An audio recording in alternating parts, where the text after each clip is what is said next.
Explaining formulas in Notion is quite difficult. The Notion formula editor is quite bad at this because everything is on one line and you can't really see how everything meshes together. So we all find solutions to explain formulas to users that ask questions about it. In this video, I will show you how I explain formulas in Notion Easy Start, my book to skyrocket your Notion, but I will show you also other ways to explain them visually into Notion itself. Hello, I'm Vince and welcome to No Coder Pro.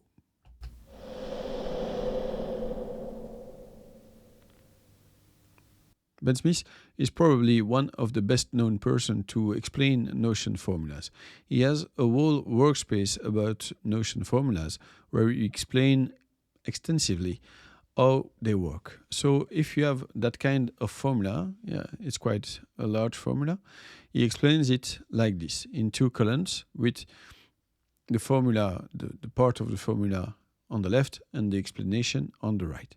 It's quite a good way to explain. I don't have any problem with it, but sometimes it's quite difficult to see the different levels of if condition in those kind of formulas. And you have, in the end, that kind of thing where you have several parentheses closing, and that's not that easy to understand maybe.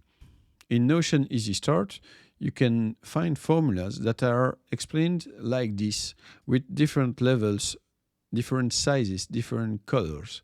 So if has three parts.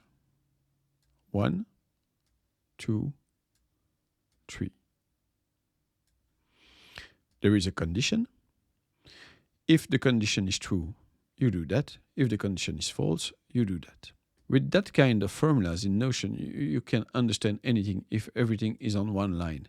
But if you separate things a little bit differently, and if you have sizes and colors to help you, maybe it gets easier. So slice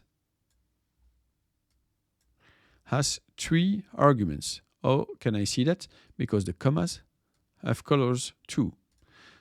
First argument is here, second and third.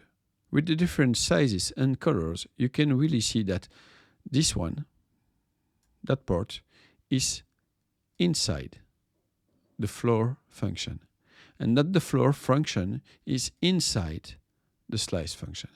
So this is the way I explain it in Notion Easy Start, my book to skyrocket your Notion.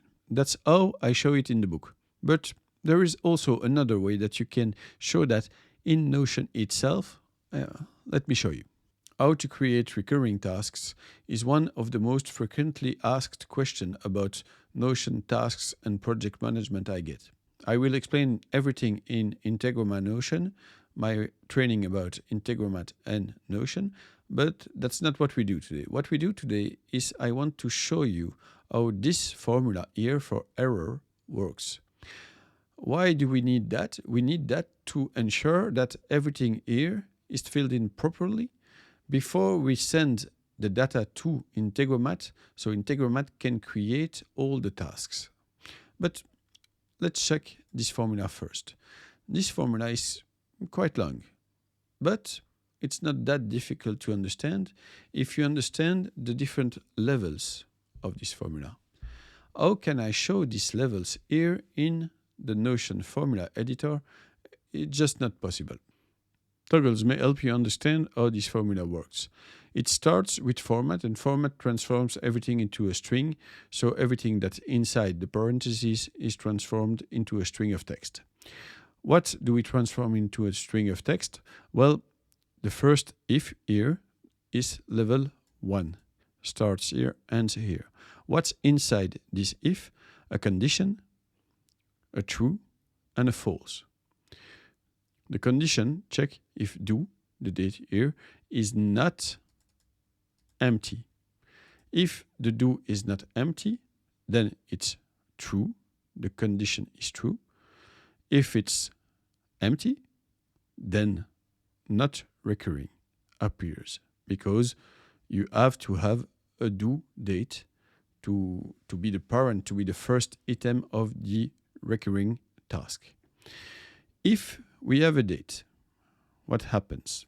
if do is not empty, here is what happens. It's a second level of if. And if we open this, we can see that the second level of if starts here and ends here. And you can also see I indented the text so you can see the levels better. So the level 2, what does it say? It's a condition, and the condition checks if every is larger than 0.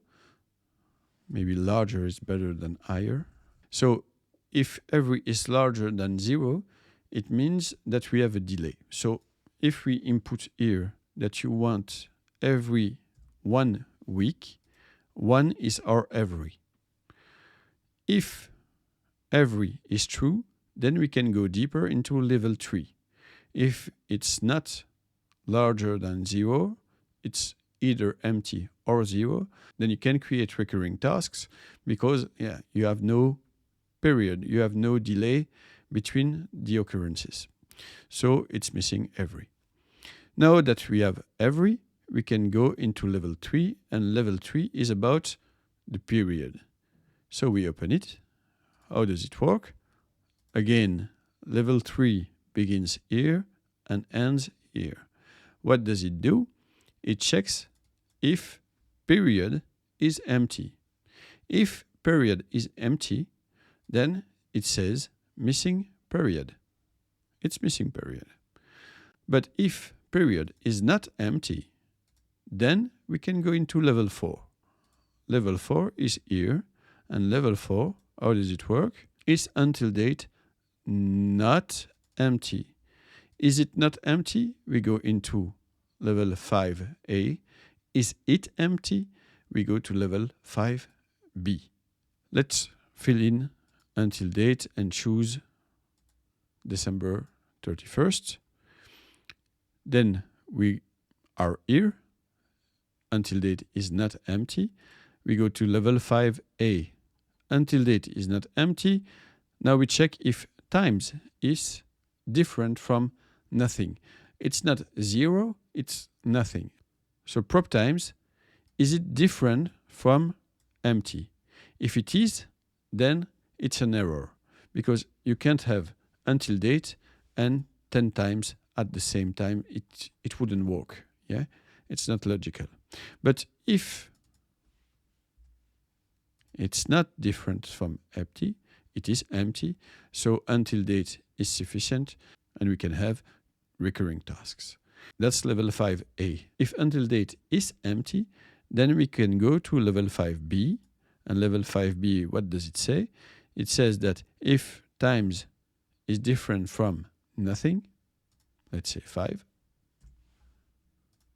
then we have a recurring tasks.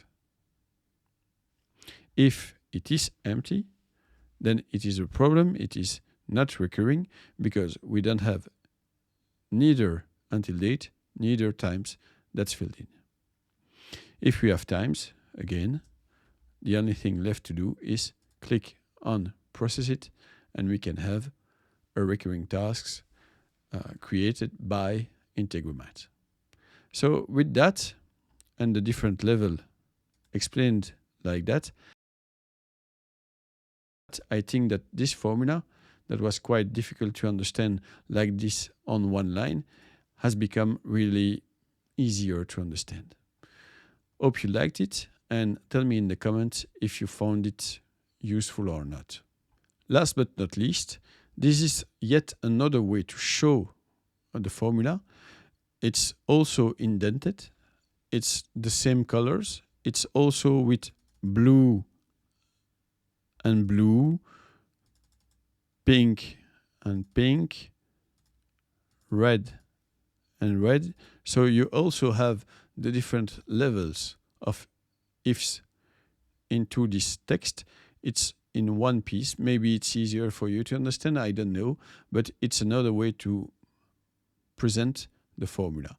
Once again, tell me in the comment if you like it, this one or this one better. Okay?